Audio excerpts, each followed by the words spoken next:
Thank you. Hello.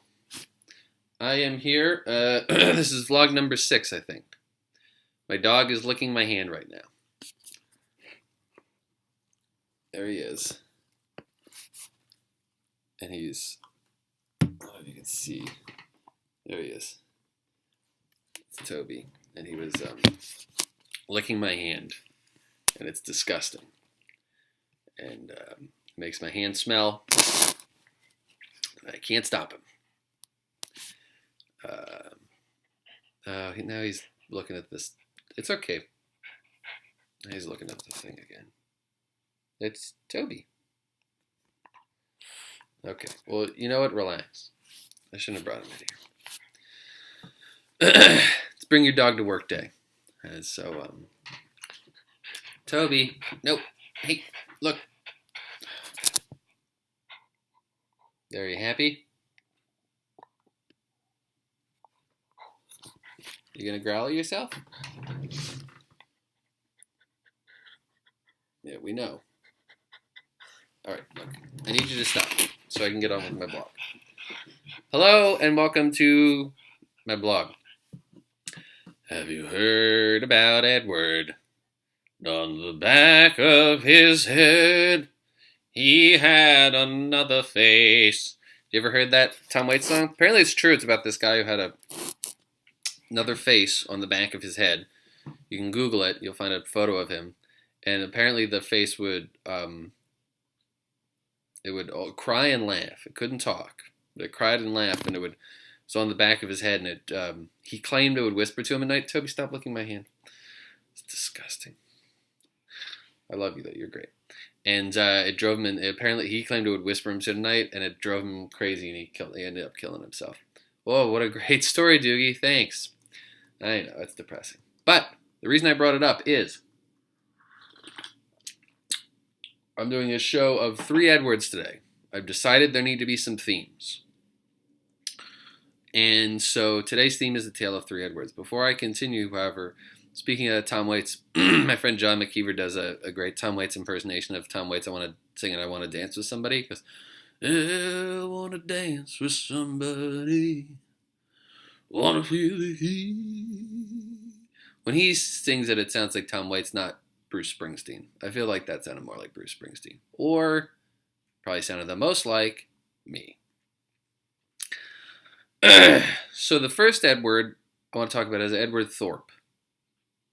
Pretty sure this is his last name. Friend of mine, not a very good friend. No, look, he's great. Now he's going to see this. But when I say not a good friend, like I don't see him, I hadn't seen him in maybe 10 or 15 years. And he was a friend of a friend. And the last time I ran into him was that I was hosting a taxidermy competition in Philadelphia. It was like this weird taxidermy that wasn't normal taxidermy. So it'd be like a mouse but wearing a cape and sparrow wings, or like a fox mixed with a tarantula, like weird taxidermy. My friend Beth Beverly was in charge of it. She's a taxidermist, and so I hosted that. And I ran to Edward there. And he's a friend of a friend, and the first time I met him, I was at a party with him, with a bunch of people. And I was pretty young. I was like 20.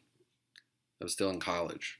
I was at this point in my life where I'm like, oh, what am I going to do with my life? You know what I mean? And the kind of point in your life where you're making up stories, you're making up narratives about your life to try to make you feel better. You know, like, I'm going to be an artist one day. When I am, these are the clothes I'll wear. This is where I'll live. You know what I mean? You got this idea about yourself like, oh, I came from humble roots, and you're crafting a narrative about yourself because you're insecure about the future. And so Ed is older. I don't know how old he is. He was maybe like 10 years older than me. And he's this very confident gay dude. Like the kind of the gay dude that you can tell like he's got like this like really nice apartment, you know, that he like fixes up and stuff, and he's, you know, dresses nice and kind of really put together older guy, you know. And so he's talking to me, and I want to impress him. You know, he's older and he's so mature and stuff, and so he's talking to me and he goes, "So, Doogie, what do you do?" And I said, "Well, I do a lot of different things. I write. I'm an artist. I'm getting into filmmaking a little bit. I'm dabbling in filmmaking, you know." And he's like, "Wow, that's a lot of different stuff. How do you find the time for all that? And I was like, oh, you know, every day I just try to do a little something, a little more art, a little more, take another step towards success. You know what I mean? That's how I approach it. And he goes, cool. What'd you do today? I remember when I panicked, I was like, fuck, what did I do? Did I do something today? No, obviously I could have just lied to him. But, you know, the moment I was like, did I? I just, like, because I realized what an idiot I had sounded like saying that kind of stuff, you know? And then I was like, I did do something. I wrote today. And he was like, oh, okay. But it was just so funny for him to call me on that. It was a really pretentious thing for me to say that every day I just, you know, art's kind of like my lifeblood. And so, you know, it's just like, so. So anyways, I love that he said that to me. He goes, what'd you do today? So, Edward Thorpe. Pretty sure that's his last name. Not going to check. Great guy. Second Edward. Don't know his last name. Not sure if I ever did. I used to play table tennis a lot. That was my passion. Guess you could say table tennis is kind of like my lifeblood. And I stopped when I started doing stand-up just because I didn't have enough time for both. And can't serve two masters. And I used to play all the time at Barbara's. And Edward was one of the players there. And he's an actor. And I always thought he was really interesting. He's a weird dude. He came to a party of mine one time with these two girls, and they were high on I don't know what, and they were playing with an invisible beach ball for like an hour. They were just like tossing this invisible beach ball around. I think they were high. Maybe they were just being actors. Maybe they're just acting. And he was a very good table tennis player. And if you called him Ed, he would flip out. He would he would get so, like, legitimately angry. And it would happen pretty frequently because I would always forget not to call him Ed. Edward only. The third Ed word I'm going to tell you about is Ed Emberley, who's an artist who is known for these drawing books where they're really cool. He gives you step-by-step instructions about how to draw stuff.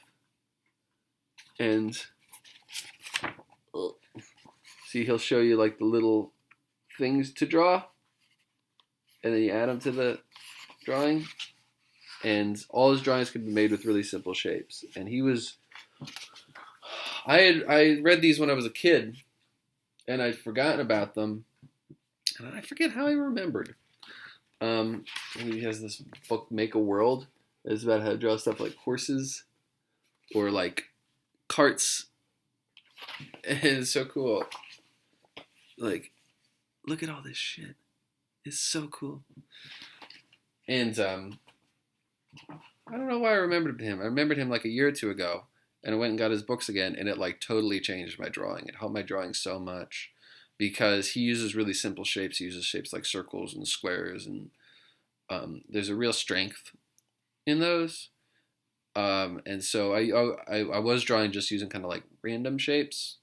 I would just draw something, I'd just draw it. But now if you're looking at his stuff, I always try to use geometric shapes if I can.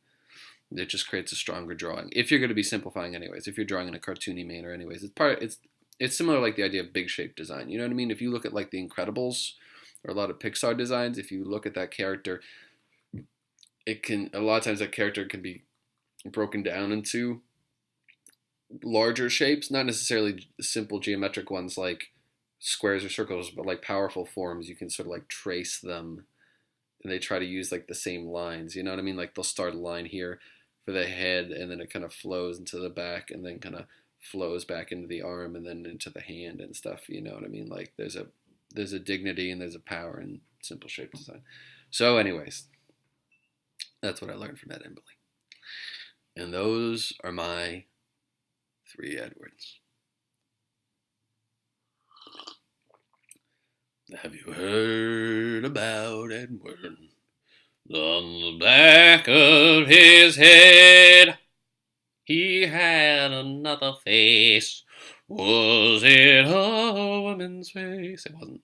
The face could laugh and cry.